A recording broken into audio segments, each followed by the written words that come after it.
Sri Swami Ramdas was born in Kanhangad, India.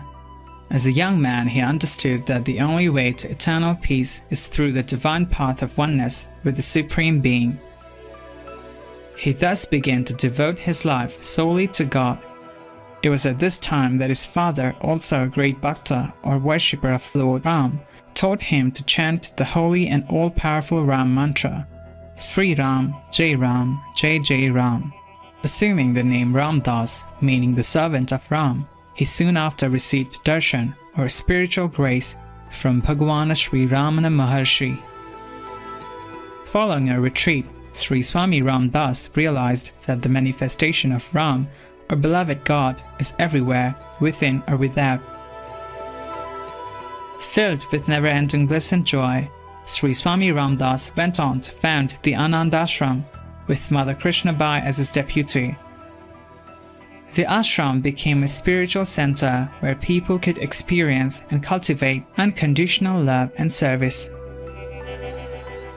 Sri Swami Ramdas's book, The Divine Life, is a compilation of more than 200 essays. These reflect the radiating insights gained through his inner understanding of the truth. We will now share with you selections from The Divine Life by Swami Ramdas. Divine Thought. In order to attain to the supreme blessedness of life, namely the realization of God, we have to surcharge our thought with the idea of God. God must take possession of our mind until our mind is no longer there as such, and God alone is. Until this is done, the aspirant must employ every means possible to control the mind and its activities so that the thought of God alone should rule in it. This thought must sink deep into the mind, transforming its fickle, restless, and impure nature into the very spirit of joy, purity, and peace. The world is hungering for this great ideal of happiness and peace. Ramdas's experience when he was flitting from village to village, from town to town, in the blessed land of saints, Maharashtra, was, he observed not only the intensity or keenness of spiritual hunger amongst thousands of people there who came to see him, but he also discovered that many of them, whatever the external circumstances, were drinking deep at the fountain of eternal joy. The chief condition needed for realizing this state is unceasing hunger or uninterrupted and unbroken aspiration for the immortal.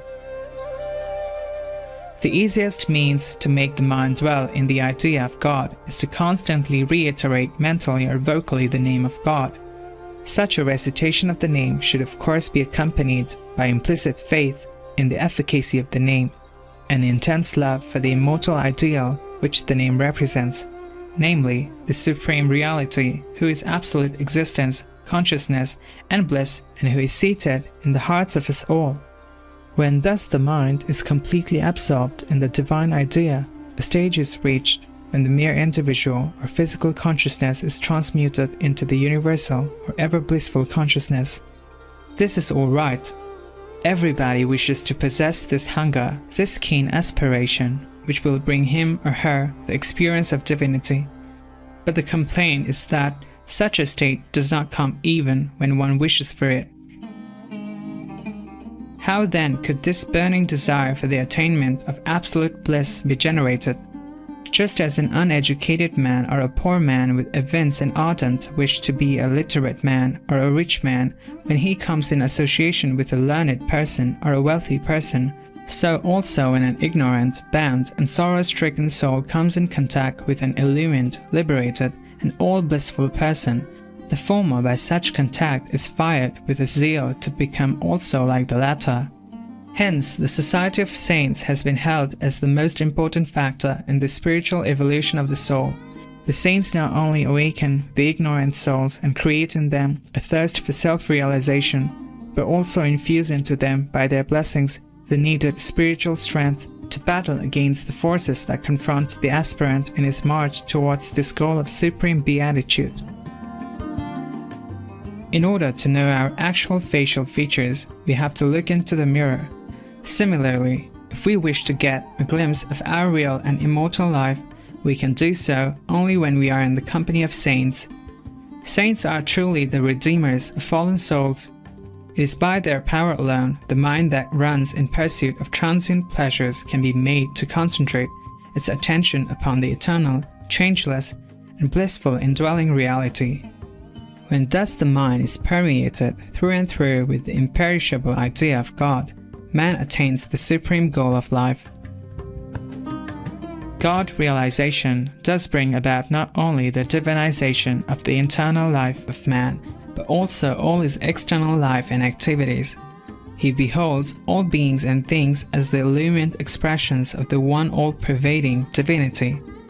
Satsang awakens the human soul and fills his thoughts with divine light and joy and grants him the knowledge of the immortal self, which in its turn confers upon the devotee the comprehensive knowledge of God in all his aspects. Divine Name. Divine love is attained through the realization of God, as dwelling in and pervading all the manifestations, thus granting the freed soul the bliss of universal vision. The difficulty that confronts the devotee in his path to the supreme goal of life is the restless nature of his mind. A mind purified and concentrated upon the great ideal enables the devotee to realize his oneness and union with him, and get the vision of him in all beings, creatures, and things. God realization is only for him who has so controlled his mind as to subdue the desires relating to the objects of the senses. Now, what is the unfailing, easy, and most potent practice by which the unruly mind can be brought under subjection? This is the singing of God's hallowed name. God is the beloved of the devotee's heart, and to attain him is the one great passion of his life.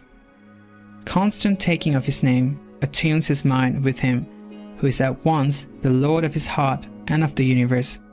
The melodious music issuing from the sound of the name of his eternal beloved charms and lulls the mind and fills it with purity, peace, and bliss. In other words, it dissolves the mind in the blissful nectar of God's own immortal, all-pervading, and all-inclusive being. The repetition of the great name of the Lord, destroying the impure thoughts of the mind, which are the sole cause of its distraction, brings him absolute calmness and peace. Thus, the divine name transforms man from a mere tool, in the grip of the rising waves of passion, into a being full of the everlasting radiance, love, and joy of the Lord. Hence the power of God's name is infinite, since it can not only free the soul from the bondage of birth and death by making him realize his deathless and ever blissful existence, but can also bring about his perfect union with God. When the devotee is experiencing the joy of his close communion with and absorption in God, he becomes liberated from the individual sense or ego. In this condition, it is that the blessed devotee sees his beloved everywhere. He has now surrendered himself up in every aspect to the Supreme Lord and Controller of the whole universe. So God's all-powerful name takes the aspiring soul to the highest summit of the truth. What is required first is an absolute faith in the greatness and potency of the name. Given this faith, which comes only by the grace of the Lord, the devotee swiftly reaches his all-merciful feet. Indeed, the glory of the name is simply inexpressible, and its power simply unsurpassable. All success be to thee, O sweet and enchanting name, to control the mind. Therefore, there is no method, no sadhana, daily spiritual practice, so effective and easy as to repeat the glorious name. It stills the disturbed mind and plunges it into bliss.